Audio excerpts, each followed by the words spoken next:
Quick video on multi-port gasket replacement. Here we have already taken out the gasket and the glue, and I've cleaned out the edges with a sharp pointing knife. Got it in there really good.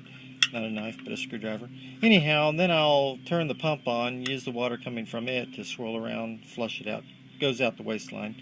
Splash out the water out of these two sides in order to kind of get it down. Then dry it really well with a towel. Now, here's the spider gasket. The step that most people forget or just don't know to do to make it really work well is you take a file, and this is an old rasp. Basically, it's real rough texture on this, and rasp the back side of it and take all the shine off, basically cutting lots of little grooves into the back of the plastic.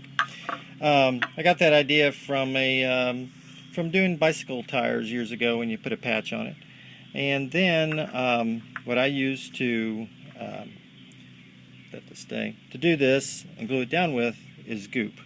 I find that it's very, very stretchy, and it also will peel out of the housing quick and easy, and better than other things.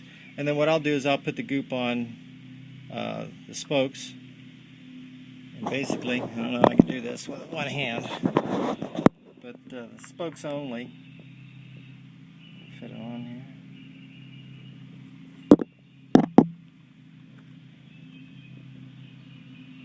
Get it really quick here.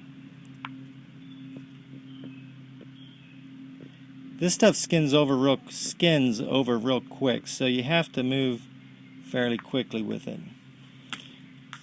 I only do that because that's the parts that usually come out whenever they start coming out and pop up. The edges almost never are a problem.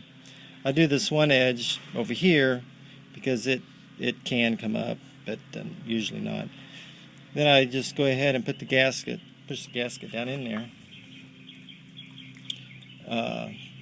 and that gives me room. I work from the inside out. It gives me room to shove that sealant right up into the ends, and I work it that way,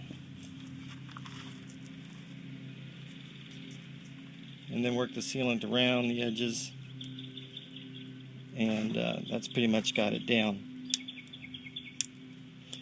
Kind of working it on around here some more. Then I'll put the top on. I'm going to come back and work on this a little bit more. But when I put the top back on, I set it down in waist position.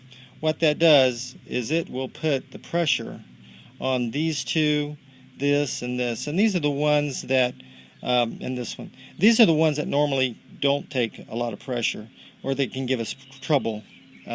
So I put that in the closed position initially, and that will get it to seal really well. I leave it like that for about 5 minutes, and then we're usually good to go. I put it in filter, and we're off.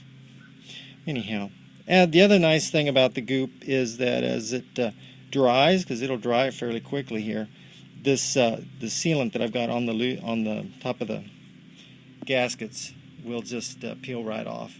You can rub it off, and you're good to go. Anyhow, good luck.